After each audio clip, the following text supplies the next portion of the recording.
Okay, good afternoon. So, paalis na po tayo. Papuntang Ilocos this time.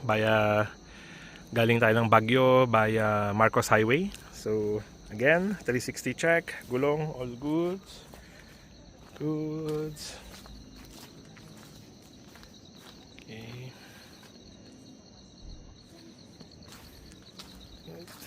Lalim. Okay, all goods. Ito po.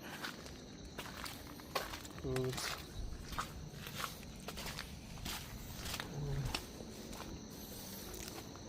Okay.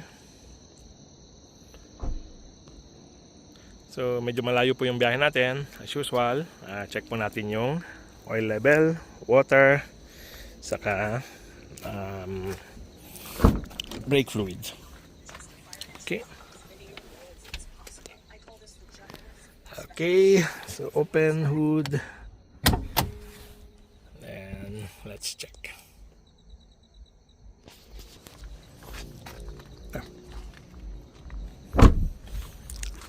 Okay, taas ko lang po muna yung hood. Hindi mahirap kung mag-isa. Post ko lang po.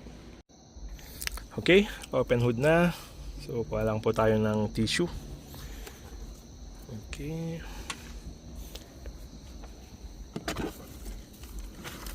Ito po yung sinasabi ko pag nasa under the pine tree kayo, nagpa-park.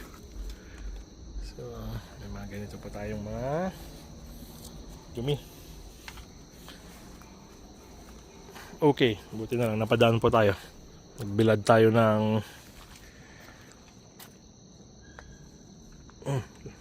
medyas para tuyo, lalo pong nabasa kasi umulan.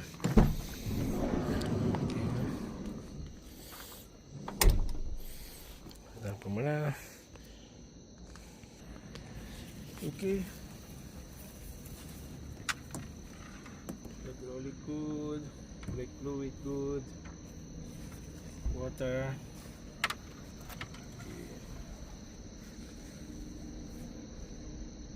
Oil level good, pero mukhang due for change oil na. Tama-tama nasa 15,000 kilometers na po tayo. So, pa-schedule ko pag-uwi ng Isabela. pag-uwi. Check natin ng 15,000 kilometers. Okay. Ito naman po yung oil level niya. Halos nasa second hole. Okay. Goods.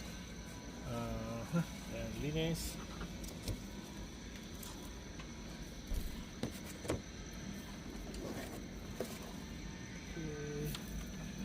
Yung iba po rito, sa daan na siya mahuhulog. Okay. Yung pan lang dito para start ko lang.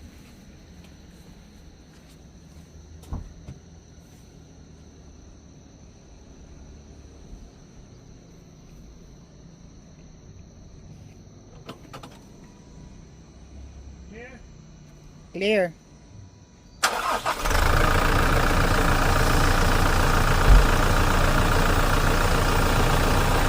Okay. So yan pa ang ating visual inspection before long drive. So galiin lang po na mag-visual lang. So mabilis lang naman po ito. Kahit mag-invest tayo ng 10 minutes. Check po. Okay, lalo po itong mga fluids natin. Power steering, brake fluid, and water.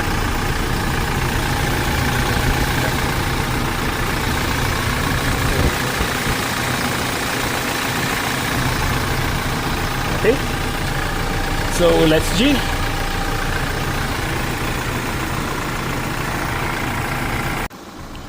Okay, bye now.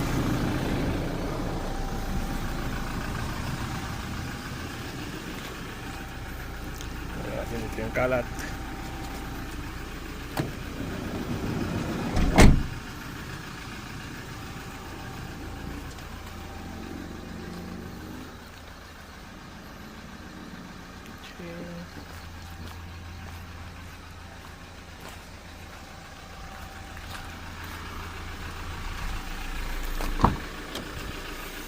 Okay.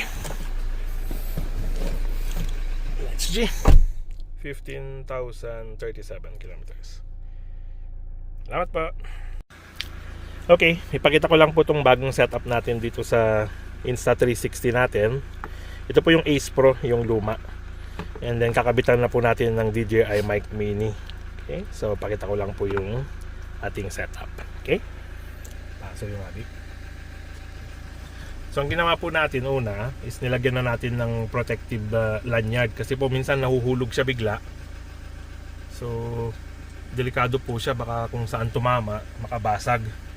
So ngayon po ang gagawin na natin is ito po, show nga rito mating. Okay, patas lang.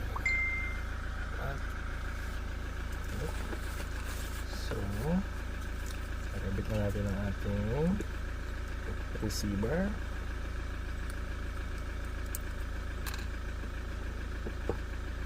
At mamaya po baka mag-discuss tayo along the way ng ating talk series. Ano man ang ating mapag-chismisan mamaya. Okay, so ganito po yan. Ang challenge po pala nito, dahil dito tayo nagkakabit ng charger, ito po. Ito, para mag-charge itong Ace Pro. Kaya lang po ngayon, kokonekta na tayo dito. Ito, using itong USB-C. So ang hindi ko po sure kung pwedeng mag-charge ito. So try po natin pag galing na rito.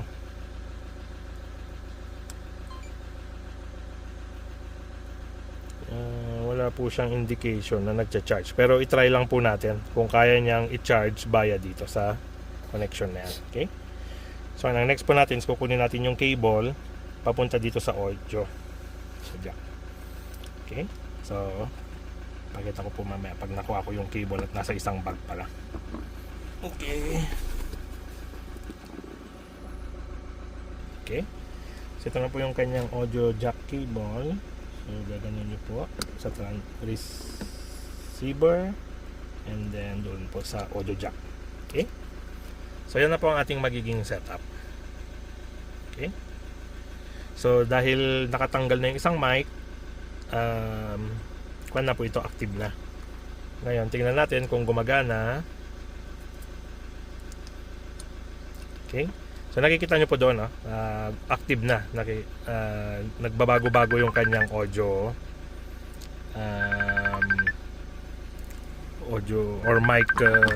or mic kwan siya, indication. Okay, so ngayon set up po natin na ganito.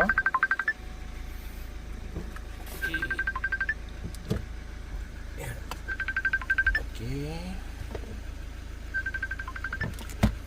tapos i-connect po natin itong protection lanyard natin para in case mahulog man, hindi siya tuloy-tuloy. Okay, ayan. And okay, and parapunta. Okay, so yan na po ang ating bagong setup. Okay, ayos lang konti. Set up natin siya as normal video. Okay, so tanggalin natin ulit, check natin kung talagang merong charging. So mamaya po pag nag-indicate ng mas mababang battery indication nyo, saka natin ilagay ito para makita po natin kung nagcha-charge, kasi sa ngayon wala po siyang effect. Okay, so yan po ang ating bagong setup. Kasi trinay na po natin ilagay itong Samsung S23 Ultra saka itong S25, pero talagang hindi pong naka-design na pang kwan siya, na pang dito sa may windshield kasi magalaw po. Okay, so let's see. Salamat po.